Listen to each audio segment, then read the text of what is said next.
Ernawati Hasan, Masya Allah. Bismillahirrahmanirrahim. Assalamualaikum warahmatullahi wabarakatuh. Waalaikumsalam. Alhamdulillahirrabbilalamin. Wassalatu wassalamu ala asyrafil anbiya'i wa mursalin wa ala alihi wa sahbihi ajmain, amma ba'du. Ayah bunda dari Ananda kelas 10 SMA 8 Jakarta, Raja Wali Emas. Cakep banget ya Raja Wali Emas ya, Masya Allah. Baik, yang saya hormati Ibu Rita Hastuti, SPD MPD. Terima kasih sambutannya Bu Rita. Terima kasih juga Bu Rita juga sudah ya lihat-lihat YouTube kami. Ya. Dan terima kasih tadi saya turut bahagia, rupanya orang tua di SMA 8 sangat peduli ya, sehingga tadi hasil survei tentang penyediaan sarana prasarana untuk menunjang Ananda belajar tuh tinggi banget ya, 57% ya tadi kalau nggak salah ya.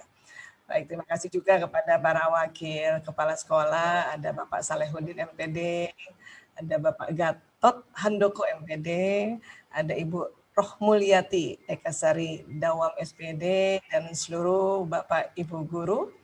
Kemudian Ketua Komite, Bapak Insinyur Junito Ahmad Haryo MBA, Pak Tommy, terima kasih sambutannya, Alhamdulillah.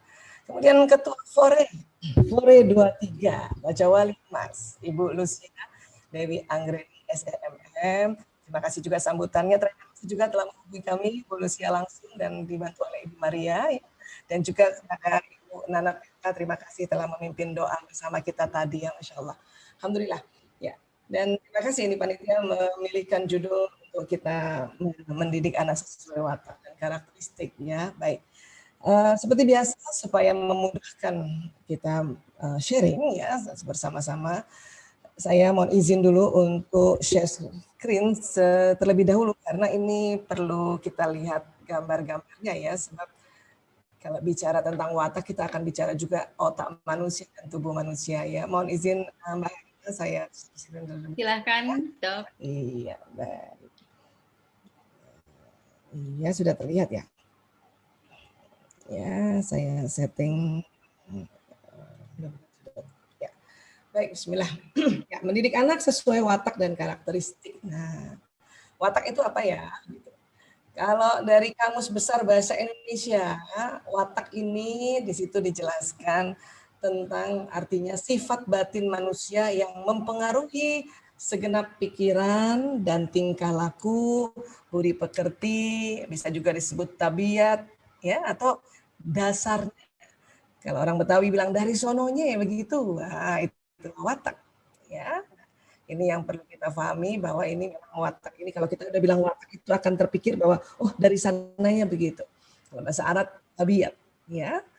Nah, setiap orang itu unik, kita semua dilahirkan dengan ciri khas sendiri. Ibarat jenis batu tidak berubah-berubah tetapi bentuknya bisa diubah. Jadi watak itu memang dia tetap ada di dalam tubuh kita, terutama di benak kita, terutama di otak kita.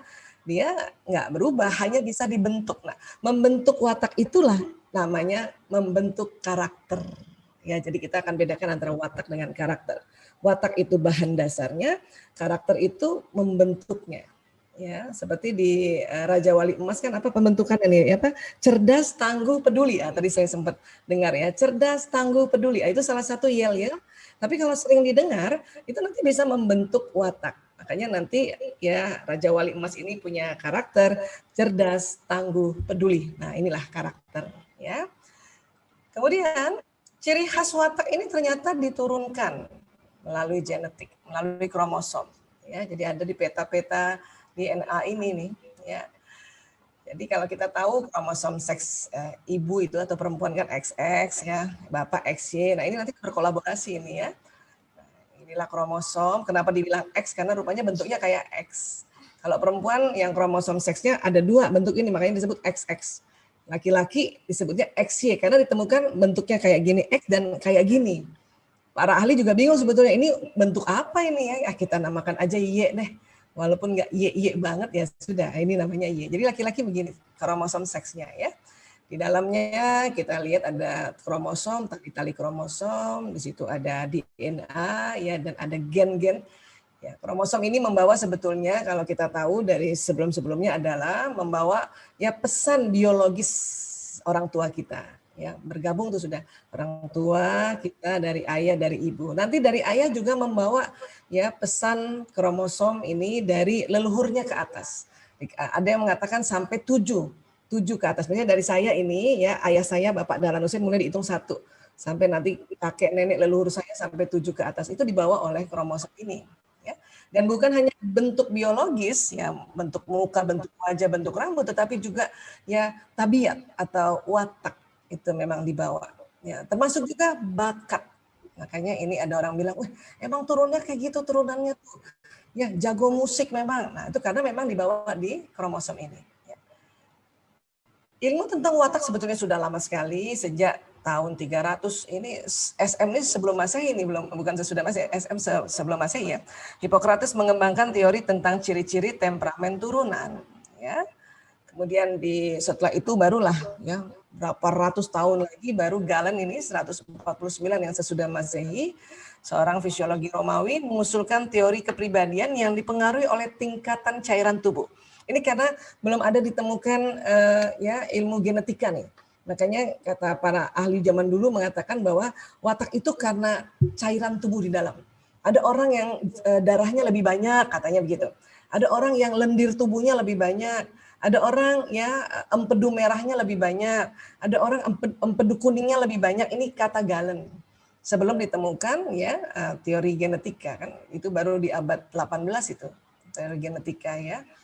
Nah, kemudian kalau di abad-abad 20 21 ini mungkin ayah bunda atau bapak ibu guru pernah baca buku ini ya. Ini buku terkenal banget ini.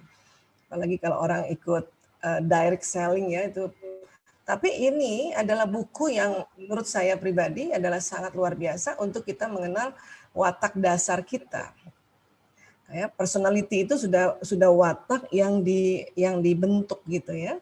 Dan Florence Litter ini juga ya baru-baru tahun lalu ya meninggal ya, dan banyak sekali bukunya nih.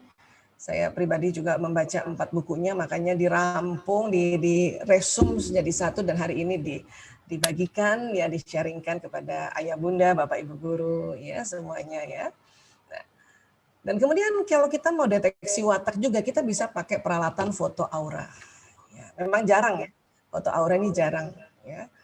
Klinik kami di klinik Sunter Sisma Medica kita punya jasa untuk mendeteksi watak. Itu pun kita backup-backupan dengan beberapa klinik lain itu untuk mempunyai alat foto aura seperti ini agar bisa mendeteksi watak. Ya. Dan aura foto kalau melihat foto aura ini lebih banyak lagi selain watak kita bisa melihat kepenatannya, keletihannya dan sebagainya. Biasanya kurang lebih kayak begini ya. Jadi rupanya karena watak itu ada di tubuh manusia dan dia memberikan sebuah warna, jadi dari warna-warna inilah kita bisa lihat.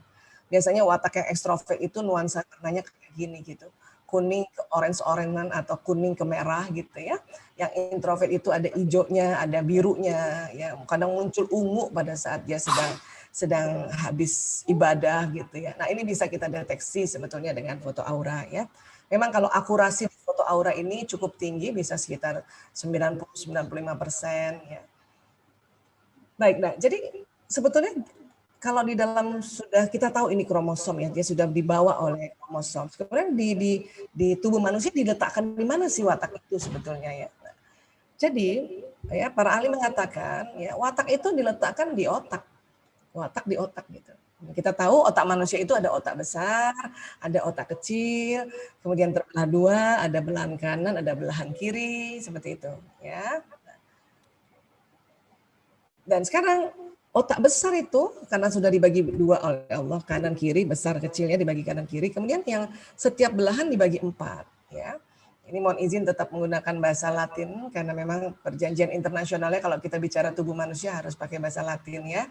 Jadi ada namanya lobus frontalis bagian depan, lobus parietalis di tengah, temporalis di atas telinga, dan occipitalis. Isi di dalamnya ada namanya neuron. Ya. Kalau berapa jumlah neuron ya? Beberapa ahli mengatakan ada yang bilang 87 miliar, ada yang mengatakan 90 miliar, ada yang mengatakan 100 miliar. Ya, artinya banyak banget neuron kayak gini. Dan satu neuron kerjanya kayak satu komputer yang tercanggih di zamannya. Ya, kata para ahli ada kalimat di zamannya. Ya. Itulah Rasulullah SAW juga ya bersabda, ya didiklah anak sesuai zamannya, karena memang para ahli menemukan loh neuron ini ya di setiap orang ada. Generasi X yang kayak saya ini mungkin sahabat-sahabat Bapak Ibu guru ada juga yang sama lahir tahun 60-an punya 100 miliar, tapi lebih canggih generasi berikutnya. Apalagi generasi Z ini sekarang yang sedang dibimbing, dibina di SMA 8 kan sudah masuk generasi Z itu ya. Yang lahir antara tahun 1996 sampai 2010 ya. Kalau 2011 sampai ke sini sampai 2025 dia masuk generasi alfa. Punya juga 100 miliar tapi lebih canggih. Ya, lebih canggih. Ya, teknologi yang sekarang ini kan baru hasilnya generasi X ya, yang lahir tahun 80-an. Mungkin ada Z sedikit ya. Ini Z belum bikin teknologi nih, dia belum masih pada belajar dulu semuanya ya. Ya, ini aja udah asik ini dari rumah ke rumah, bisa dari dapur ke rumah, bisa dari Masya Allah ya. Apalagi nanti generasi berikutnya. Ya. Kemudian di dalam otak ini ya memang ada tempat yang di sini kurang lebih ya di lobus frontalis. Dia sudah ada sistem ya, tapi belum ada data. Nanti orang tuanya lah yang memasukkan data. Ya. Itulah kalau misalnya selalu kita dengarkan lahir bagaikan kertas putih, orang tuanya yang memberi warna, itu yang ini. Tapi selebihnya, bagian selebihnya itu sudah ada sistem, sudah ada data, bahkan sudah ada program. Ya. Nah, wabil khusus di daerah lobus parietalis ini, disinilah disinyalir para ahli mengatakan, disinilah ada data, ada program tentang apa? Tentang watak, watak di sini. Ya, nanti tentu berkolaborasi dengan ya informasi, nasihat, ajaran yang kita berikan sebagai orang tua, baik orang tua di rumah maupun orang tua di sekolah, orang tua di rumah ayah bunda, orang tua di sekolah bapak ibu guru, itu masuknya di sini. Khususnya di sini prefrontal cortex di sini, di paling depan. Lewat mana? Lewat indera, ya, lewat pendengaran, lewat penglihatan, lewat penghidupan, lewat ucapan, lewat perabaan. Masuk sini, masuk lagi ke sini. Ya, nah ini proses kita belajar. Makanya mengapa Ananda, alhamdulillah ayah bunda bersyukurlah bisa ya menitipkan Ananda walaupun masih virtual ini. Tadi Mbak Herna bilangnya Ananda yang kelas 10 belum sempat ke sekolahnya ya. Belum sempat punya kenangan banjir di SMA 8. Saya pernah waktu ke SMA 8 banjir. Masya Allah itu murid-murid siswa-siswa itu ya kerja bakti sama-sama bersihkan gitu. Tapi itu jadi sebuah kenangan Masya Allah. Ya, nah jadi itu di sini, ya pengalaman pembelajaran di sini. Tapi di sini sudah ada data-data watak di sini. Ya, di sini juga sudah ada, di sini tapi nanti programnya beda, di sini juga nanti ada programnya beda. Ya, ini kalau ini otak kecil, cerebellum ini banyak faktor untuk mengatur keseimbangan, ya dan sebagainya. Ini batang otak. Nanti dari batang otak ini jalan ke sumsum tulang, serabut-serabut saraf. Nanti dari tulang nanti akan jalan ke ya keluar lagi serabut-serabut saraf ke seluruh tubuh tepi atau perifer ya. Nah, Bismillahirrahmanirrahim. Qul kullu ya'malu ala syakilatihi farabbukum a'lamu biman huwa ahda sabila. Al-Isra ayat 84. Katakanlah wahai Muhammad, setiap orang berbuat sesuai dengan pembawaannya masing-masing. Jadi memang sesuai pembawaannya masing-masing. Artinya inilah makanya Allah sudah sampaikan setiap orang itu sesuai pembawaannya masing-masing. Ilmuwan menemukan waktu meriset, oh ternyata pembawaan itu ya sesuai dari sananya gitu ya, dari pembawaannya masing-masing. Nah itu dia ya. Sebentar saya. Kemudian ya farabbukum a'lamu biman huwa ahda sabila. Maka Tuhanmu lebih mengetahui siapa yang lebih benar jalannya. Ya. Artinya di sini Allah menggarisbawahi bahwa yang tahu persis tuh kebenaran itu Allah. Ya. Tapi ada gabungannya dengan pembawaan masing-masing. Itu yang tadi dikatakan bahwa kita nggak boleh membanding-bandingkan karena setiap anak punya pembawaan masing-masing dan itu adalah karunia dari Allah. Ya. Jadi kita nggak boleh juga mengatakan, oh kakaknya ini wataknya lebih jelek dari adanya, itu sangat dilarang karena di sini Allah sudah menyampaikan farabbukum a'lamu biman huwa ahda sabila. maka Tuhanmu lebih mengetahui siapa yang lebih benar jalannya. Ya. Inilah basic dari Al-Quran tentang watak. Mungkin teman-teman yang lain dari Alkitab yang lain juga ada basicnya, ya. Tapi di Al-Quran ini Al-Isra 84. Ya.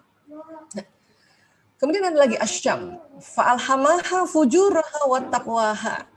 Maka Allah mengilhamkan kepada jiwa itu jalan kefasikan dan ketakwaannya. Qad aflaha man zakkaha. Sesungguhnya beruntunglah orang yang mensucikan jiwa itu.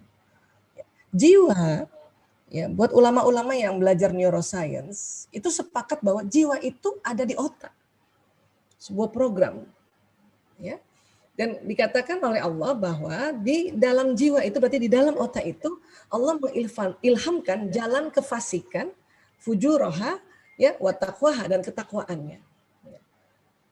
Para ilmuwan menemukan bahwa dalam jiwa itu ada program bawaan, dan ternyata dia ada kelemahan dan kekuatan program itu yang ada di kita punya, ya, jiwa ini gitu. Itulah ilmuwan mengatakan bahwa itu sesuai yang sudah Tuhan sampaikan, ada kefasikan dan ketakwaan, itu ada kelemahan dan ada kekuatan. Namun Tuhan juga bilang qad aflaha man zakkaha. Sesungguhnya beruntunglah orang yang mensucikan jiwa itu. Ya, salah satu makna dari mensucikan itu adalah kemudian mencari tahu yang mana ya jalan kefasikan ketakwaan yang ada di masing-masing diri kita, ada pada anak-anak, ya. Yang mana ya menurut Al-Isra 84 pembawaannya yang mana ya gitu. Itulah salah satu manifestasi dari mensucikan jiwa itu. Ya, kemudian kita ya mengucap-ngucap, menyebut-nyebut kebaikan-kebaikan diri kita. Itu juga salah satu manifestasi mensucikan. Ya. Dan kita juga sebagai orang tua, kita mengucap-ngucap kebaikannya anak-anak, ya, kekuatan wataknya anak-anak itu juga salah satu manifestasi ya mensucikan. Walau alam bisawab, ini adalah ikhtiar untuk pendekatan bahwa kayak gitu maksudnya gitu. Ya. Baik. Kalau karakter apa? Definisi karakter. Ya, saya ambil dari satu ilmuwan mengatakan namanya Wine ya. Wine mengungkapkan bahwa kata karakter berasal dari bahasa Yunani, asal kata dari karaso yang berarti to mark, yaitu menandai atau mengukir. Ya. Yang memfokuskan bagaimana mengaplikasikan nilai kebaikan dalam bentuk tindakan atau tingkah laku. Jadi karakter itu mengukir. Apa yang diukir? Watak. Ya, untuk membuat apa? Membuat tindakan perilaku ini ada nilai kebaikannya.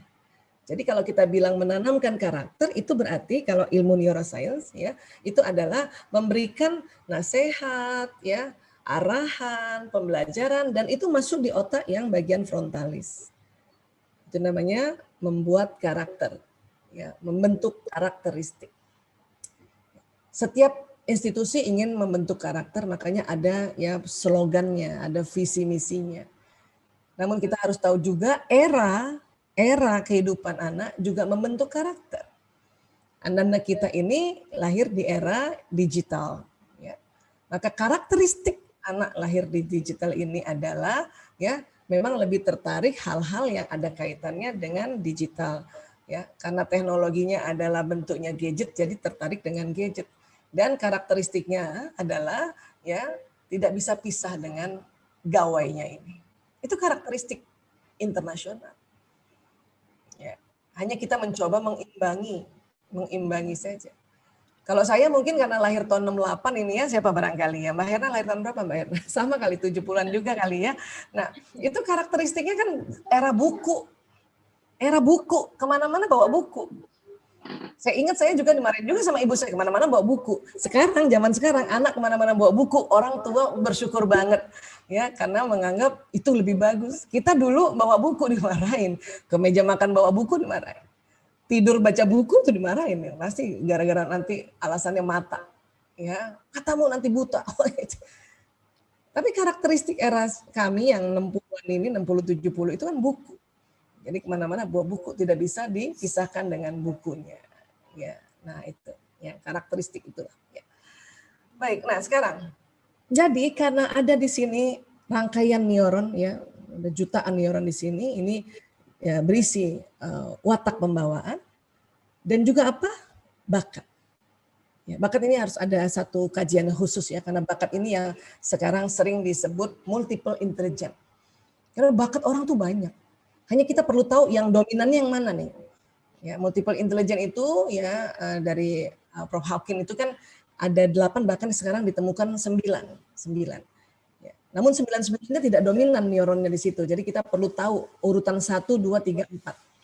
Ya, sehingga nanti kalau sudah tahu watak, tahu bakatnya ya, untuk memilih satu subjek fakultas atau ya pilihan untuk nanti di fakultas itu jauh lebih menyenangkan karena dia sesuai watak dan bakatnya. Hari ini kita baru bahas watak saja dulu. Mungkin kalau bakat nanti ayah bunda, bapak ibu guru bisa ambil dari yang lain ya. Kalau ini tadi membentuk karakter tuh di sini. Maka nanti jangan heran di diri kita yang sudah semakin usia lanjut ini, kita merasa kok watak saya semuanya ada ya gitu. Kalau kita mengikuti tes watak, kok watak saya ada ya. Karena kita sudah mulai lebih usianya lebih lanjut. Jadi ada watak pembawaan kita yang di lobus parietalis dan itu ya adalah genetik dan dia lebih kuat. Dan dalam kehidupan bertahun-tahun ini kita ada yang namanya watak pembelajaran. Belum lagi dipengaruhi oleh ya lingkungan, belum lagi dipengaruhi oleh kita punya pekerjaan, belum lagi dipengaruhi oleh pasangan hidup gitu. Sehingga untuk watak pembelajaran itu posisinya ada di lobus frontalis. Ya, interaksi ini ya arahan-arahan, nasihat-nasihat dengan watak pembawaan ini makanya akan membentuk karakter seperti itu. Ya, jadi ini dulu yang kita pahami. Ya, saya hanya merefresh saja, hanya terus kemudian mencoba untuk ya menginformasikan secara populer karena kalau kita bicara watak yang detail itu cukup lama waktunya, jadi nggak mungkin 1 jam ya. Baik, kemudian nanti akan ada koneksi neuron di otak ini. Ya, pada saat kita bilang sama anak kita, misalnya anak yang watak introvert dan introvertnya yang jenis pemikir, terus kita sampaikan ya alhamdulillah anak bunda yang nomor 1 seorang pemikir, maka ya watak yang pemikirnya itu nyambung-nyambung ya neuronnya ya. Ya Allah, alhamdulillah anakku pemikir, hasratnya selalu cenderung sempurna, nyambung tuh karena dia dengar kan, nyambung lagi. Ya, ya kalau mengerjakan sesuatu itu detail, nyambung lagi. Ya, tapi ingat di situ pun sudah ada jalan kefasikan. Ya. Ya ampun, ini watak pemikir ini susah banget sih ambil keputusan. Itu kalau kita dengarkan pada diri seorang anak atau diri kita nih yang watak pemikir terus kita ngomong kayak gitu terus tersambung nanti itu. Tapi yang tersambung jalan kefasikan. Ya. Memang bahayanya apa Bu Aisyah? Dia akan jalan di badan. Lewat mana? Sistem saraf. Kenapa? Karena sistem saraf ini kayak kabel listrik. Semua program di atas ini jalan. Ya, akhirnya membentuk apa? Perilaku. Bahkan sebetulnya watak karena memang ada di atas kepala, kemudian jalan ke sistem saraf itu membentuk nanti sudut-sudut mata, sudut bibir, ya dia punya gestur, ya. Akhirnya juga membentuk ya dia punya perangai, tabiat, perilaku. Hanya memang kalau kita memberikan arahan, memberikan pelajaran atau membentuk karakternya, maka watak apapun nanti agak ada kesamaannya. Ya, kesamaannya misalnya Raja Wali Emas nanti semua watak apapun di Ananda kelas 10 ini dia ada apa? Cerdas, tangguh dan peduli. Wah, cerdas udah cerdas, tangguh, peduli. Walaupun apa wataknya. Ya. Namun kita perlu tahu juga watak dasar agar apa? Agar kita ngerti bagaimana mengukir. Bagaimana kita bisa mengukir kalau nggak tahu bahan dasarnya apa? Kayu kah, besi kah, plastik kah, batu kah? Untuk apa tahu watak dasar? Untuk apa tahu bahan dasar? Untuk pilih toolsnya apa? Untuk pilih ya gergajinya apa? Bahan dasar plastik kita pakai gergaji untuk batu. Mungkin dia akan jadi meja juga kalau misalnya kita mau bikin meja gitu ya. Nah, karakter itulah meja. Bahan dasarnya itu tadi batu, plastik, kayu, ya, besi gitu. Bahannya plastik. Pakai gergajinya atau pakai palunya atau pakai obeng dan sebagainya untuk yang batu. Jadi juga meja cuman compang-camping. Penuh dendam, penuh luka. Bahan dasarnya batu. Tapi kita pakai tools atau kita pakai peralatan untuk plastik. Jadi meja, jadi tapi lama banget. Itulah makanya mengapa kita harus tahu watak dasar agar kita tahu bagaimana cara membentuknya.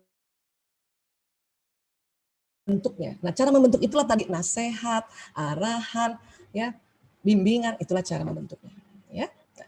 Kalau kita bicara watak, kita akan terbagi 3 besar dulu.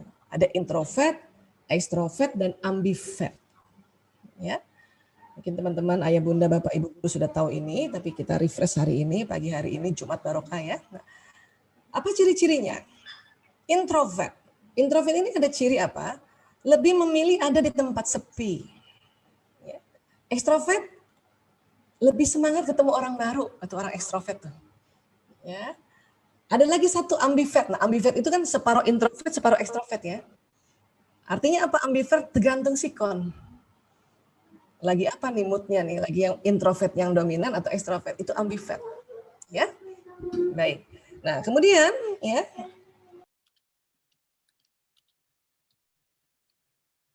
Satu, dua. Maaf. Ya. Kembali. Kemudian lagi ya. Introvert lebih produktif di tempat tertutup. Ekstrovert lebih produktif di tempat terbuka. Ya. Ambivert bisa keduanya. Ya, kadang tempat tertutup, ayo, tempat terbuka, ayo. Ya, nah inilah biasanya kita mulai bisa mendeteksi nih anak-anak yang introvert dia PJJ seneng, tapi yang ekstrovert udah karena harus ketemu, harus keluar kan. Ambivert tergantung, ya. Introvert, introvert saja yang sebetulnya senang dan lebih produktif di tempat tertutup. Karena pandemi udah panjang, itu juga udah mulai bosan. Apalagi yang ekstrovert. Ini harus kita pahami. Jangankan anak-anak, kita pun yang orang tuanya atau bapak ibu guru yang ekstrovert udah bagaimana caranya keluar dulu. Nah gitu ya. Terus apa lagi? Ya, introvert, ekstrovert, dan ambivert. Introvert terpulihkan energinya saat sendirian. Ekstrovert terpulihkan energinya saat beramai-ramai. Ya, itulah makanya anak ekstrovert ini kalau dia rame-rame, ya sehat lagi. Ibu-ibu juga gitu, kalau yang ibu-ibu ekstrovert lagi demam sendiri tambah sakit, mending dia keluar ketemu teman-teman jalan-jalan, itu sehat. Ya. Kalau ambivert ya tergantung sikon lagi ini. Introvert lebih suka bekerja atau belajar sendiri. Makanya PJJ anak introvert itu seneng banget, apalagi difasilitasi ya fasilitas yang asik. Dia punya pojok ruangan, ada gadgetnya yang untuk di laptop di depan, ada juga yang untuk bisa chatting sama teman-temannya. Mungkin dibikin besar, ada tambahkan TV yang besar, ada AC kecilnya. Orang introvert tuh udah ya seneng banget. Ya. Nah, ekstrovert lebih suka bekerja atau belajar dalam tim. Makanya udah, kapan sih sekolah nih? Ya. Makanya mereka mensiasati, Bapak Ibu guru memberikan penyampaian informasi lewat laptop, mereka juga tetap chatting di gadget lainnya. Ya, itu mensiasati supaya mereka waktu belajar ada bersama tim, ada bersama teman-temannya. Itu seperti itu. Itu juga kita harus tahu ya. Anak-anak kan mencoba beradaptasi gitu. Memang nggak ada teman sih, tapi ya sudah kita. Jadi misalnya ya Bu Guru menerangkan, dia nggak ngerti, nggak sempet tanya sama Bu Guru, mungkin banyak banget yang nanya, jadi tanya temen di grup lainnya kan, tanya itu gimana sih gue nggak ngerti, gitu. Nah, itu orang anak-anak ekstrovert yang lebih sering ya untuk mensiasati kondisi pandemi ini. Ambivert bisa sendiri, bisa juga rame-rame. Introvert biasanya akan banyak berpikir sebelum mulai bicara. Ekstrovert biasanya akan mengatakan apapun yang dipikirkan, jadi spontan. Ya. Ambivert tergantung, bisa lebih banyak berpikir, bisa lebih banyak bicara. Ya. Introvert cenderung lebih pendiam, ya orang bilangnya pendiam, tapi sebetulnya dia bukan diam, dia mikir dan mengamati. Ekstrovert cenderung yang ceplas-ceplos, karena itu tadi, baru kepikir langsung diomongin, baru kepikir langsung spontan istilahnya. Ya. Ambivert tergantung, bisa ceplas-ceplos ya dalam situasi tertentu. Ya, ini pembagian 3 besar. Mbak Herna, bolehkah jadi contoh sedikit? Mumpung karena jadi moderator. Boleh dibuka mic-nya dulu, di-unmute dulu barangkali. Iya. Baik, silakan Dok, silakan. Ya, Mbak Herna yang mana? Introvert, ambivert, ekstrovert? Dua-duanya kayak ekstrovert kayaknya. Ekstrovert ya? Iya, makanya banyak energinya nih Mbak Herna. Saya saksi sejarah ini, kami sama-sama di lab. Ya, terpulihkan energinya saat beramai-ramai gitu ya. Ya, biasanya. Makanya dalam pandemi ini, wah ini harus ada keluar sebentar nih, nggak bisa kayak gini nih, harus keluar sebentar nih. Ya, oke. Ini introvert, ambivert, ekstrovert ini adalah pembagian besar. Nanti introvert ini terbagi lagi, ekstrovert terbagi lagi, ambivert terbagi lagi. Ya, nah, sebetulnya memang ranah watak ini ranah teman-teman psikolog. Ya.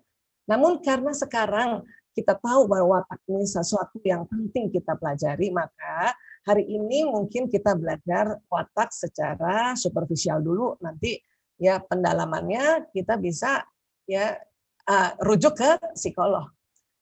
Kita sebagai orang tua, terutama ibu barangkali ya, ibu tuh harus bisa sepertiga kayak dokter. Jadi kalau sakit cuma demam-demam, diare, ya itu batuk, pilek, udah bisa diobatin sendiri, nggak usah ke dokter. Ya, sepertiga sebagai psikolog, ya. Makanya kita harus belajar watak, belajar juga bakat, secara garis besar. Sepertiga sebagai apa? Pejuang. Nah, ibu-ibu nih. Nanti kalau sakit berlanjut hubungi ya, sakit berlanjut mengenai watak hubungi teman-teman psikolog. Ya, seperti itu. Jadi kita makanya belajar secara populer tentang personality atau tentang watak ini. Ya. Kalau dites oleh teman-teman psikolog, memang akuratnya nanti ya, jauh lebih tinggi, bisa 90%. Atau tadi pakai foto aura. Ya. Pagi hari ini kita ada tes yang sangat simpel. Ya, memang akuratnya 80%, tapi cukup tinggi lah 80 itu ya. Tergantung ayah bapak guru memilihnya.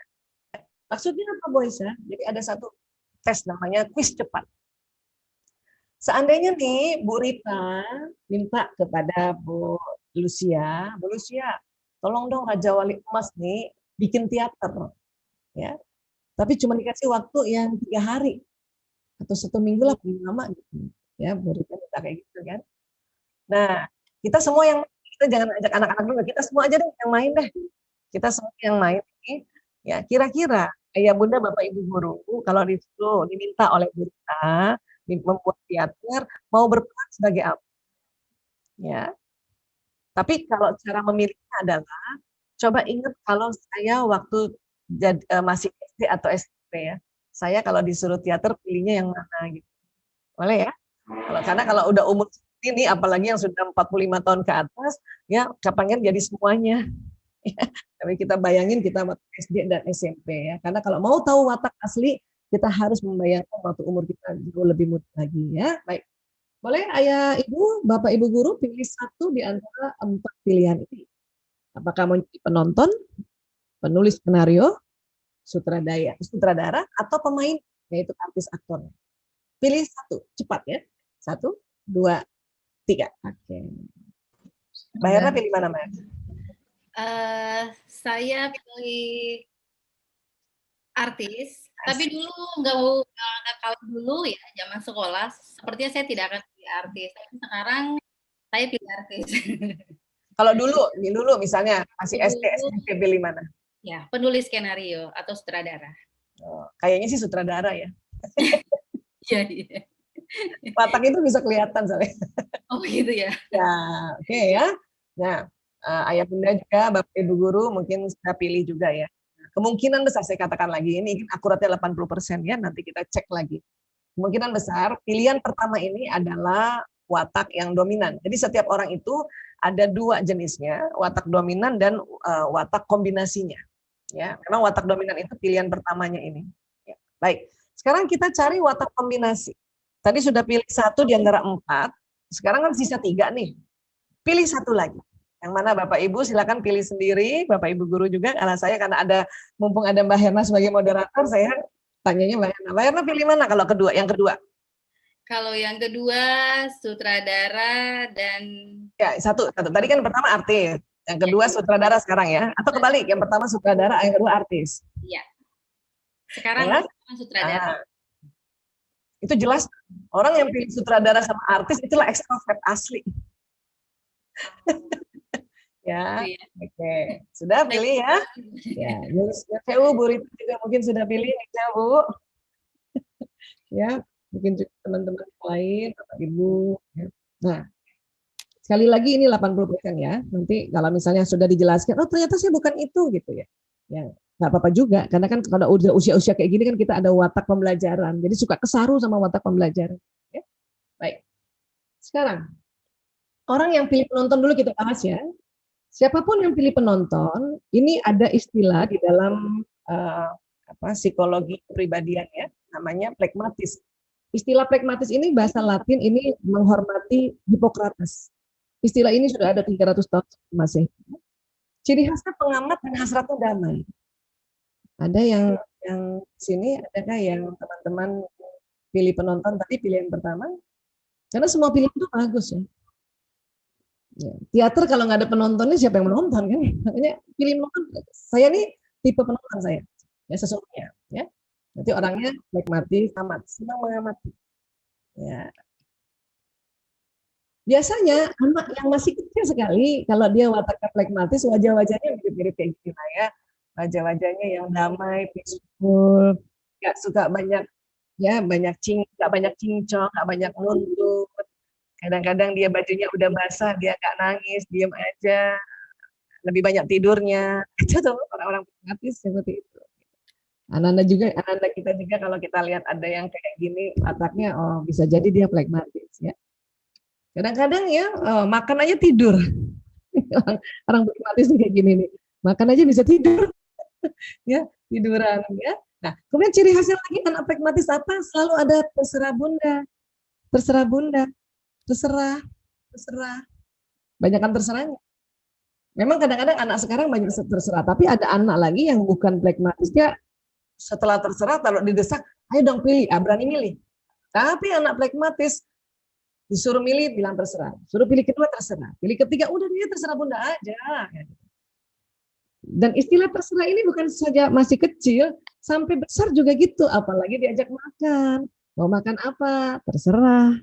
Itu pokoknya kalau ada yang terserah, ini ciri khas dari watak pragmatis, orang damai. Ya. Nah, orang damai ini butuh tidur agak banyak. Ada yang pilih penonton barangkali? Bu Nana pilih apa Bu Nana? Ya. Nah, saya yang pertama memilih itu Bu Dokter, apa namanya, penulis skenario, iya, yang kedua sutradara. Oke. Ya, jadi itu namanya ambivert ya. Ada introvertnya, ada extrovertnya ya. Nah, kalau tadi teman-teman, ayah bunda, bapak ibu guru ada yang pilih penonton, penonton ini karena orangnya damai, nggak suka konflik, ya, jarang juga marah, maka cepat capek. Dan dia makanya butuh tidur agak lama sedikit. Kalau kita punya anak yang susah banget dibangunkan subuh, ya, subuh, tapi anaknya itu sedikit-sedikit terserah dan jarang membangkang, bisa jadi ini watak yang damai tadi, pragmatis tadi, ya, karena dia butuh. Dan buat orang pragmatis, bangun tidur tuh nggak bisa loncat. Beda sama orang sutradara. Sutradara bisa loncat. Orang pragmatis bangun tidur tuh leye-leye dulu. Kalau perlu jam beker itu per 15 menit bunyi. Per 15 menit bunyi. Itu ya orang pragmatis. Ya. Dan kita lihat ya kekuatannya apa sih orang pragmatis? Damai, tenang, diplomatis, praktis, dapat diandalkan dan humoris. Ya. Kalau kita punya anak pragmatis, dia anaknya tenang, damai. Ya. Terus dia nggak to the point kalau ngomong. Tapi dia dapat diandalkan mengerjakan pekerjaan-pekerjaan monoton. Ya. Anak pragmatis nih asik nih, nggak suka bantah nih. Cuman itu tadi jalan kefasikannya atau kelemahannya apa? Suka menunda-tunda. Ntar, Bu. Ayo dong sayang, iya ntar, Bun. Ayo dong, ntar, Bun. Mau makan apa? Terserah. Ayo makan, iya ntar, Bun. Ya, tidak tegas, cari aman sendiri, tidak punya motivasi, dan orang bilang penakut. Orang bilang penakut. Sesungguhnya bukan penakut, dia mau damai. Ya. Namun program ini ada semua di otak. Ini jalan ketakwaan, ini jalan kefasikan. Ya. Kenapa perlu kita tahu? Supaya ngerti, oh saya negatif ini nih, saya kekurangannya ini, maka saya reduce ini. Ya, saya dulu sebelum tahu watak ini, sudah dokter ya, tahu watak ini tahun 2000-an, itu sudah dokter, udah punya anak 3 malah. Ya, saya baru ngerti bahwa oh pantesan kenapa sih kalau disuruh suami saya suka sebentar mas, kayak gitu lah, ngecas baterai dulu, bentar mas, nggak langsung yang loncat gitu. Saya juga heran dulu tuh kalau bangun subuh kenapa ya harus per 15 menit. Baru ngerti bahwa oh saya yang watak pragmatis. Oke. Tapi saya tahu juga saya punya kekuatan, ya makanya yang disebut-sebut itu harus yang kekuatan. Dan kalau misalnya saya udah mulai muncul ada ingin menunda-nunda, saya counter dengan kerjakan sekarang, kerjakan sekarang, kerjakan sekarang. Nah, itu teknik-tekniknya. Ya. Jadi motonya orang pragmatis apa? Saya suka belajar dengan mudah. Tolong jelaskan perlahan-lahan. Please bantu saya untuk lebih paham. Ya. Saya ingin selalu membantu dan menyenangkan orang lain. Ini moto pragmatis. Jadi kalau kita punya anak pragmatis, dia senang belajarnya, cari yang mudah, gampang. Terus kalau mau dijelasin, kasih tahu caranya, dan selalu bertanya bagaimana, gitu. Ya. Dan orangnya memang senang bantu orang lain. Siapapun orang pragmatis itu senang banget bantu orang lain. Cuman sayangnya pas dia ada acara, nggak ada yang bantuin. Itu kesian. Kenapa? Karena dia pekewu minta tolong, pekewu nyuruh. Ya, nah ini orang pragmatis. Makanya orang pragmatis belajar sedikit, minta tolong ya. Kayak saya tuh waktu di SMP, Mbak Herna tolong ya, aku jarang lihat WA grup, japri ya Mbak. Mbak Herna sekarang udah nggak ada sama aku, jadi kan yang japri. Ya Allah. Ya, nah ini moto pragmatis. Nah sekarang, tips untuk orang tua yang anaknya pragmatis. Ajari untuk memiliki tujuan dan target. Saya dulu waktu orang tua saya kan belum pernah belajar ini ya, dia belum tahu bagaimana. Tapi tanpa sadar, suami saya yang ngajarin saya ini. Bisa tujuannya apa? Ngajarin apa? Ngurus narkoba. Targetnya apa? Saya kalau disuruh ditanya tujuan target suka malas. Tapi ini harus belajar supaya membentuk watak tadi, ya, membentuk karakternya si watak ini jauh lebih baik. Ya. Ajari untuk bergerak lebih cepat. Saya dulu rasa udah tenang aja, nggak bisa tenang kata suami. Nggak bisa tenang, ayo mulai sekarang. Gitu. Karena biasanya kan ya kalau pasangannya pragmatis, yang damai tadi pasti dapat pasangannya yang sutradara itu. Ada kebalikan nih, istrinya yang sutradara, pasangan yang damai. Ya. Nah, kemudian ajari untuk mengerjakan sesuatu lebih banyak. Ya. Dan ajari untuk menangani masalahnya sendiri. Saya juga punya anak 5, 4 laki-laki, 1 perempuan. Anak pragmatis saya yang pragmatisnya dominan anak nomor 4. Ya. Dia biasanya kalau ada masalah sama temennya, mungkin dia dibully, dia langsung bingung sendiri. Makanya diajarin cara-caranya. Gini loh caranya nak. Kalau dibully pertama sudah senyum aja. Masih juga membuli sudah senyum aja. 3 kali membuli dan itu sudah bahaya, baru kasih tahu ya wali kelas. Karena anak pragmatis dibully temennya, terus kita orang tuanya bilang, jangan nak. Balas lagi dia, pukul lagi. Nggak mau dia malah.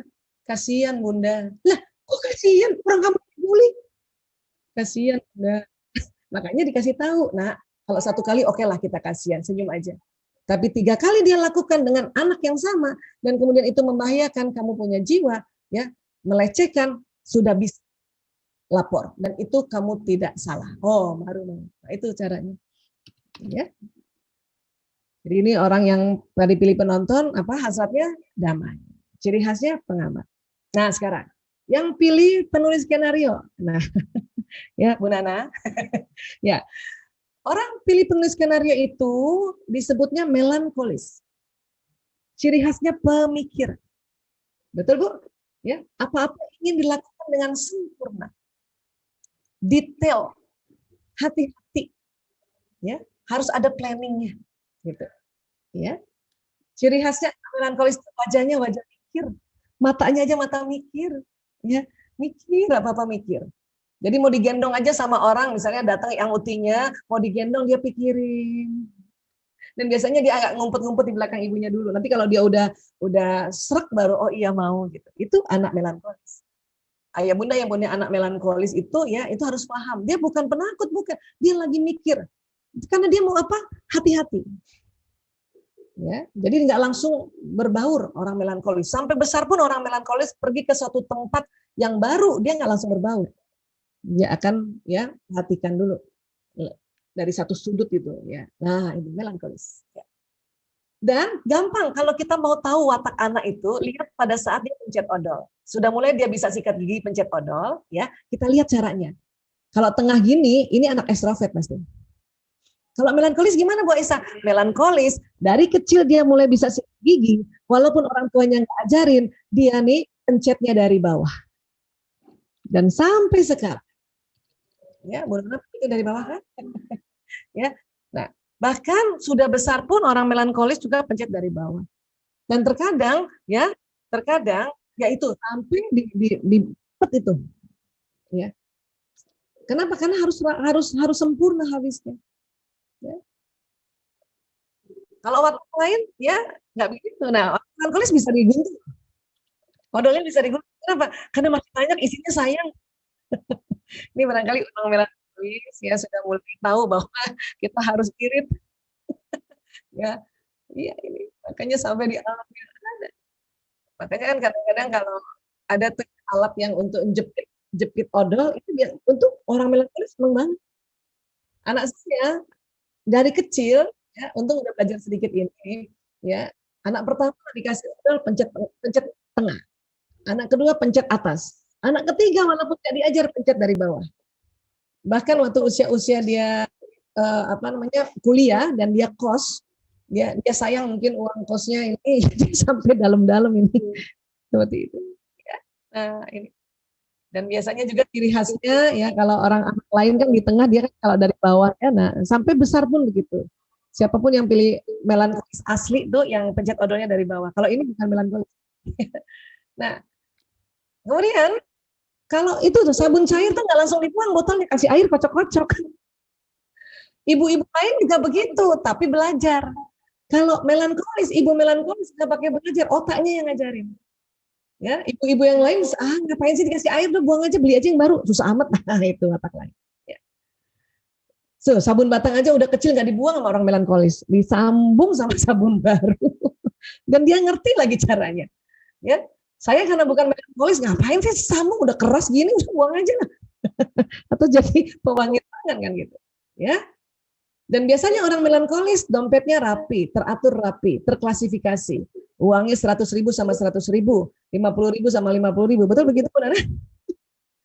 Kepala pahlawannya ada kanan-kanan semua, nggak ada yang kebalik-balik. Ya? Betul ya, Bu? Iya, betul-betul, Bu Dokter. Kalau kembalian ya, minta kembaliannya lecek, dia minta ganti itu. Yang bagus dong. Dan hebatnya orang melankolis, 2 lembar diambil uangnya, dia tahu ada 2 nih hilang uang saya. Itu karena apa? Karena hasrat sempurna tadi. Ya, tentu ada kekuatannya, sempurna, analitis, tekun, disiplin, rapi, berbakat. Itu kekuatan melankolis. Sekali lagi tetap ada jalan kefasikannya. Pemurung, karena selalu mau serius. Ya, kurang bermasyarakat itu artinya itu tadi, nggak langsung ke baur. Nah, satu lagi nih, karena dia pemikir, kalau disakiti hatinya, dia ingat terus. Betul ya? Makanya cenderung orang bilang pendendam. Ya. Dan memang orang teoritis, karena mau teratur. Mulai dari definisi, kata per kata, istilah, ya itu orang lagi kalau belajar. Ya. Dan orangnya perasa, sangat peka orang melankolis. Ya, dia peka banget. Begitu juga kalau anaknya yang melankolis. Ya, baik. Motonya melankolis apa? 1, saya suka belajar dengan cara yang tepat. Ya. 2, saya suka belajar dengan fakta. 3, saya suka mengerjakan dengan detail atau mendalam. Saya ingin orang berterus terang pada saya. Orang melankolis tidak suka dibohongi. Ya. Cuman kalau dia maunya diceritakan dari awal, diurut, jangan loncat-loncat. Nah, ini orang melankolis seperti itu. Ya. Nah, oke. Kemudian tips bagi orang tua yang anaknya melankolis, ajari agar lebih rileks dalam mengerjakan sesuatu. Karena serius banget soalnya, kan sempurna. Ajari untuk sedikit terbuka, karena orang melankolis itu bukan nggak mau ngomong, karena dia pemikir, dia ngomong sama dirinya. Makanya perlu ada waktu-waktu ketemu gitu terus baru ngobrol. Dan anak melankolis tidak suka dadakan. Orang tua kalau ngajak anak melankolis dadakan, dia kesel tuh. Karena dia sudah planning seminggu ini. Ya, tiba-tiba kita ajak dadakan. Oh, pusing dia. Walaupun kita perlu memberitahu bahwa ya tentang perfeksionis, bahwa tidak semua harus terlalu sempurna. Dia diajarkan sedikit-sedikit spontan itu penting buat anak melankolis. Ya, supaya apa? Supaya dia tadi terbentuk karakternya. Karena kalau tidak, wah, itu ya sempurna, dan kalau berlebihan itulah istilahnya perfeksionis. Itu kelemahan melankolis. Ya. Baik, berikutnya, ya tadi kita tahu melankolis ini yang pilih penulis skenario hasratnya sempurna, ciri khasnya pemikir. Ya. Berikutnya adalah yang pilih sutradara, Mbak Herna nih. Sutradara ini istilahnya koleris, organize, dan ciri khasnya pelaku, pasti dikerjain. Cuma pikirin doang tapi dikerjain. Pelaku, ini koleris. Ya. Koleris itu memang nggak banyak di dunia itu, cuma 10%. Tapi inilah ya yang mempunyai bakat kepemimpinan asli dari sananya gitu. Bukan yang lain tidak bisa memimpin, yang lain belajar untuk bisa mengatur. Apalagi orang damai ini. Nah, sekarang kita lihat ya. Nah, anak koleris itu jelas matanya tajam banget. Bahkan dari kecil aja dia sudah mengatur orang tuanya. Harusnya bunda gini, harusnya bunda gini. Kalau perlu, misalnya susu lagi dibikin maunya cepat. Nah, ini anak koleris tuh, maunya cepat. Ya. Ciri khasnya itu mimpin. Dari kecil mimpin. Dari kecil ayo dong. Jadi ketua kelas sering atau jadi pemimpin lah, ya. Itu ciri khas itu. Suka ngatur memang. Ya. Nah, kemudian ini salah satu wanita koleris, Ibu Susi, ya.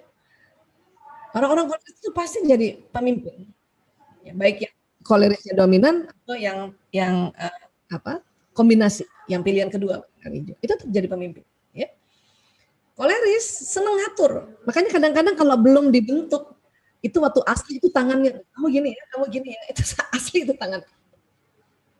Tapi mungkin karena sudah makin belajar, jadi kalau mau ngatur orang nggak lagi cuma satu tangan tapi 5 tangan karena lebih sopan kan. Tolong ya gitu. Ya. Nah, ini ciri khas memang seorang koleris, ya. Dan kemudian kita lihat kekuatannya koleris, pemimpin, berkemauan keras, tegas, produktif. Ya, ada aja yang dikerjain. Libur pun kerja. Ada lele. Ya, pragmatis libur is libur. Ya, jangan suruh saya kerja. Koleris nggak bisa nih. Kita harus kerja. Nah, ini kan libur kan gitu. Ya, independen dan memiliki visinya jauh ke depan gitu. Kadang-kadang kita suka nggak ngerti punya apa, ya. Nah, makanya kalau kita udah ngerti, oh iya, ya istri saya koleris atau suami saya koleris, anak saya koleris, dia visinya ke depan udah, ya. Dan memang kalau dikasih tahu, dikasih arahan, dia nggak mau langsung terima seperti orang pragmatis. Dia pasti ada ya sesi untuk berdebatnya kalau orang koleris. Dalam rangka apa? Karena memang otak koleris itu ingin sesuatu yang benar dong, visinya yang mana? Apa tujuannya gitu? Apa tujuannya? Tapi uniknya orang koleris langsung dikerjain. Pragmatis memang nggak bantah. Kenapa? Karena cuman itu tadi, entar dulu gitu. Ya. Demikian juga koleris ada juga sisi kefasikannya, kelemahannya apa? Dingin dan buru-buru. Dan kalau orang yang diminta ya dikasih tahu nggak mau ngikut, marah dia langsung. Ya, dan kadang sarkastis dan sulit mengampuni. Kalau dia udah marah sulit mengampuni. Ya, kalau melankolis dia ingat terus jadinya pendendam. Kalau koleris sulit mengampuni. Ya. Nah, ini kelemahannya. Nih kalau kita tahu makanya kita bisa reduce ini. Ya, kenapa? Karena kalau menjadi orang bertakwa kan ini yang kefasikan ini kita reduce atau bahkan kita sangat kurangi ya ketakwaan yang diangkat gitu. Ya, nah ini koleris. Berikutnya, ya wataknya, motonya apa? Saya senang belajar dengan cara saya sendiri. Orang koleris ada aja dia dapat cara-caranya, ya. Kemudian apalagi, ya pelajaran ini tentang apa? Apa tujuannya? Kalau tadi melankolis, kenapa? Pragmatis bagaimana? Kalau koleris apa tujuannya? Maka jawab. Bapak Ibu guru kalau muridnya yang koleris pasti nanya tujuannya apa Pak? Jawab aja tujuannya adalah gitu. Dan tidak perlu cerita dulu bagaimana caranya. Karena itu pragmatis yang bertanya. Walaupun nanti pragmatis akan tanya juga tujuan. Tapi itu mungkin pertanyaan ke-10. Koleris juga akan tanya bagaimana. Tapi itu mungkin juga pertanyaan ke-10. Nomor 1 di otaknya apa? Apa tujuannya? Apa maksudnya? Untuk apa belajar matematika ini? Apa tujuannya? Ya, untuk apa? Atau tetap ada apanya? Ya, gitu. Ya. Dan kemudian langsung pada masalah. Jangan bertele-tele. Saya aja yang ngatur. Namanya juga ngatur kan? Ya, makanya ciri khasnya orang anak koleris itu kelihatan banget di kelas itu. Ya. Dan saya ingin membantu mengajar Bapak Ibu guru. Artinya kan dia cepat koleris ini. Dan dia kepengen ngajarin temennya, makanya dia jalan ke temennya. Kalau bapak ibu guru nggak ngerti, mau dimarahin dia. Padahal dia ingin bantuin bapak ibu guru ajarin temennya, karena dia gemes. Kan dia mau cepet kan. Misalnya temennya nanya, Pak Guru bagaimana ini caranya? Gemes dia. Gitu aja. Makanya dia datangi temannya, diajarin. Kalau kita nggak ngerti sebagai pendidik atau sebagai orang tua yang di rumah kan di sekolah, kita menganggap dia so tahu banget sih, estek banget sih gitu. Padahal bukan, dia ingin bantu ya orang tua, bantu kita. Ya. Nah ini motonya. Nah, kemudian tips untuk orang tua pada anak yang wataknya koleris. 1, ajari bersabar. Karena mau cepat. Sabar ya nak, sabar. Ya, 5 menit lagi tunggu, 5 menit lagi. Nah, sabar itu kadang-kadang dia nggak ngerti. Apa sih sabar? Ya itu tadi. Ya, dia mau cepat. Oke, tunggu 5 menit. Ya, Bunda, bikinin aku spaghetti. Ya nak, sabar. Tunggu antara 10 menit sampai 15 menit ya. Nah, itu lebih senang dia dikasih tahu begitu. Ya. Kemudian ajari untuk tidak memaksakan kehendak. Kenapa? Karena hasrat mengatur. Ya. Makanya, nak, ya tenang. Kalau mau kasih tahu orang-orang, ya intonasi suaranya nak. Ya, tidak memaksa. Saya yang punya anak watak koleris asli itu anak kedua, Mas Priyo. Ya. Ada lagi anak-anak yang bungsu, yang perempuan juga itu ada kolerisnya juga dominan. Wah itu udah. Ya. Ajari cara mengendalikan diri agar tidak cepat-cepat dalam belajar. Mereka mau cepat dalam belajar. Saking cepatnya tulisannya nggak bisa kebaca. Makanya waktu PJJ apa-apa harus diketik. Anak koleris paling senang. Udah koleris anak zaman sekarang senang. Karena mereka menganggap ngapain sih ditulis? Apa-apa bisa diketik kok. Gitu. Ya, anak saya yang koleris itu nggak pernah ada PR. Kenapa? Setiap ada PR tugas, hari itu juga diselesaikan sebelum pulang sekolah. Dan mau cepat. Saking cepatnya gurunya nggak bisa baca tulisannya, dapat nilai jelek. Makanya kita bilang, nah, tulisannya ya pelan sedikit. Katakan ada pelan sedikit, nak, biar kebaca. Karena sayang nak, udah bagus, udah bener kamu, gurumu nggak bisa baca. Ya, udah malas gurunya tinggal dicoret aja. Dulu anak saya Priyo ini waktu SD tanya, ngapain sih nulis? Ngapain juga nulis halus? Ini teknologinya udah ketik, Bu. Ya nak, ini sedang beradaptasi kita ya, bersabarlah. Akhirnya hari ini dia gembira banget ya. Makanya waktu ada tugas koas harus menulis, kan ada juga masih tuh ya dokter-dokter senior, dosen-dosen masih harus menulis karena dipikirkan kalau nanti di daerah nggak ada, udah tersiksa dia. Apa sih ini, gitu, marah-marah. Nah, beri apresiasi langsung atas apa yang dikerjakan atau prestasinya. Kalau punya anak koleris, puji bukan puji cantik, bukan puji ganteng, tapi puji apa yang dia kerjakan. Terima kasih anak ya, hebat banget kamu udah bisa ngerjain PR cepet banget. Wih, tugasnya udah selesai, ya gitu. Dia langsung senang itu. Ya, senang. Oke. Nah, satu lagi, sanguinis. Yang tadi pilih artis atau aktor. Ini ciri khasnya gembira. Ya. Jadi kalau kita lihat Mbak Herna tuh dia nggak pernah sedih, gembira aja mukanya. Dan memang punya karakteristik atau punya ciri khas juga pembicara, sanguinis ini. Ya, nah sekarang orang sanguinis gimana? Bayi sanguinis tuh dari kecil tuh udah lucu, udah seru aja. Dan kalau siapa yang waktu masih kecil dapat cerita dari orang tuanya, wah kamu nih waktu kecil diajak sama siapa aja, digendong sama siapa aja langsung mau, berarti itu sanguinis. Ya. Bahayanya apa bahayanya? Bisa dibawa lari orang ya. Karena kalau anak melankolis nggak mau. Walaupun itu eyangnya loh. Eyang datang. Anak melankolis ngumpet dulu di belakang. Nanti lama-lama baru bau. Ya. Sanguinis ya jangankan eyang. Dia pintu udah teriak eyang. Dan dia menyambut. Itu anak sanguinis. Ya. Watak bisa terdeteksi dari kecil itu karena dibawa dari lahir soalnya. Wah, makanya kalau ada anak-anak wajahnya selalu gembira kayak gini nih anak sanguinis nih ya. Nah, udah dewasa pun juga seneng ketawa. Kalau ada satu kelompok ya kita dengar dia ngobrol, suaranya ada yang lebih besar, itu biasanya yang watak sanguinis itu. Watak sanguinis itu. Atau ketawanya lebih besar, itu watak sanguinis itu. Ya.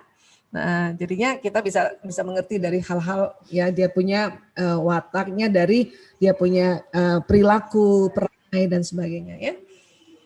Nah, cuman orang sanguinis ini kan hasilnya gembira dan spontan. Kadang-kadang ada masalah tuh, suka lupa, terutama lupa tadi mobil diparkir di mana ya. Untung sekarang udah bisa difoto.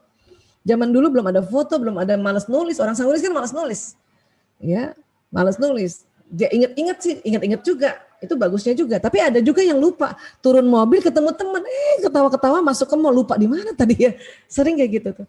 Ya, dan juga sering lupa nama orang biasanya orang sanguinis itu. Makanya dia selalu ingat-ingat, ya ingat-ingat di dalam kontak nama di HP-nya itu atau di gadgetnya pasti ada.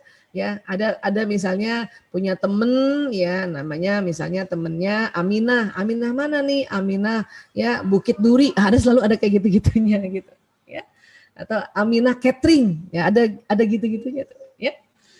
Nah jadi sanguinis itu juga sama, ada kekuatannya apa, ramah, hangat, antusias, bersahabat, responsif dan senang bicara ya, senang ngobrol, pokoknya ada apa-apa senang ngobrol ya.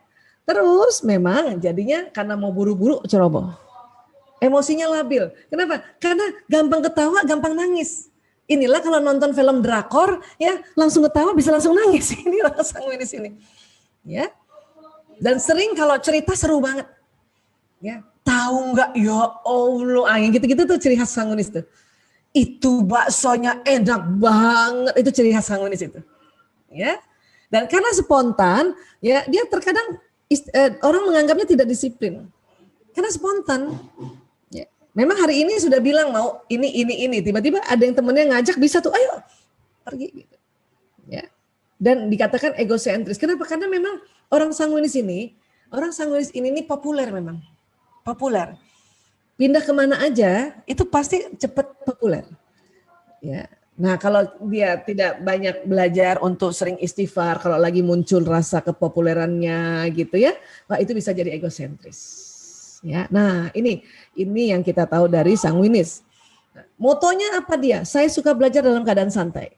Kalau ada anak senang belajar santai, sambil main-main, wah macam-macam lah, sambil main yoyo. Kalau anak laki sambil main nerf, itu anak sanguinis. Justru dengan dia santai sambil main, dia bisa masuk pelajarannya. Saya senang belajar sambil bermain. Oh maaf ini typo. Sambil bermain. Ya. Saya akan mengerjakan jika saya melihat dan mendengar. Jadi dia harus lihat dan dengar. Sambil ketawa-ketawa juga dia. Ya, bahkan sambil komen itu ciri khas sanguinis. Tips untuk orang tua gimana? Satu, ajari untuk mengolah segala sesuatu. Karena maunya spontan. Ini dulu nak, ini dulu. Dirapiin ini. Ya, begini ya nak. Ajari untuk menunggu orang lain selesai bicara. Karena orang sanguinis kan pembicara. Jadi kadang-kadang ibunya ngomong, dia intervensi, dia cerita. Tapi puji dulu caranya. Terima kasih ya nak. Hebat anak bunda. Bunda bicara dulu sebentar ya nak ya. Bunda selesai nanti kamu ngomong ya. Itu terus diajarin. Supaya nanti pas dia udah besar, dia ngerti tuh. Dia nunggu orang lain bicara, tunggu waktu dia disuruh bicara, waktu dia bicara, oh orang langsung terpesona itu biasanya. Ya. Ajari untuk disiplin dengan waktu.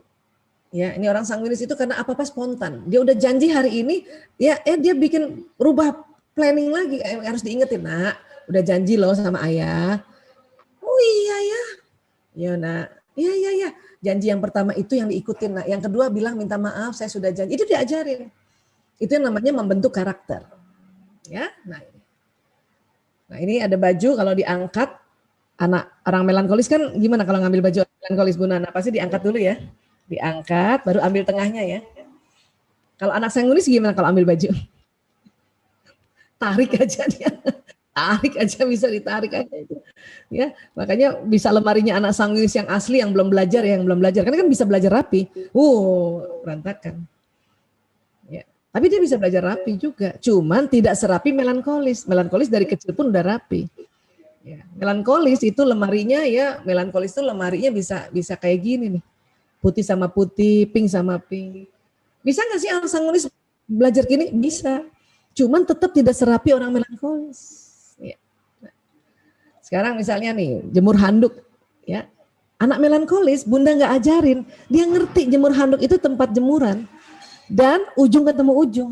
Itu otaknya yang ngajarin. Allah yang sudah kasih jalan ketakwaan. Ya. Anak yang ekstrovert, yang sutradara atau artis atau dua-duanya, ya. Atau yang damai yang penonton dengan artis itu pasti mau cepat, apalagi yang sutradara artis ya, kadang-kadang dia main taruh aja di situ itu, atau yang punya pasangan hidup mau cepat ya taruh situ, bukan diajarin juga, nak taruh tempat handuk ya nak, cuman tidak bisa serapi melankolis, sudah kayak gini aja udah syukur, Karena kalau dipaksa dia rapi dari ujung ke ujung, nanti dia punya kekuatan hilang atau dia punya kekuatan itu pakai topeng nanti. Dia hidupnya pakai topeng gak enak. Ya. Begitu juga kalau misalnya nih kita ya punya anak yang melankolis. Kita mau pilihkan misalnya maaf tempat baju kotor gitu ya. Orang melankolis senang yang ada tutupnya. Orang plekmatis juga ada senang ada tutupnya. Kenapa? Karena setiap dia mau taruh baju kotor, dia akan angkat tutupnya dia taruh. Dan dia nggak mau lihat baju kotor. Ini orang melankolis asli ini kayak gini. Tapi anak yang koleris, sanguinis atau yang tadi sutradara dan artis ya, dia karena mau cepat, jangan kasih yang gini. Nanti ibu yang setengah mati sakit hati, kasih yang begini. Yang langsung dia kalau dia lempar masuk.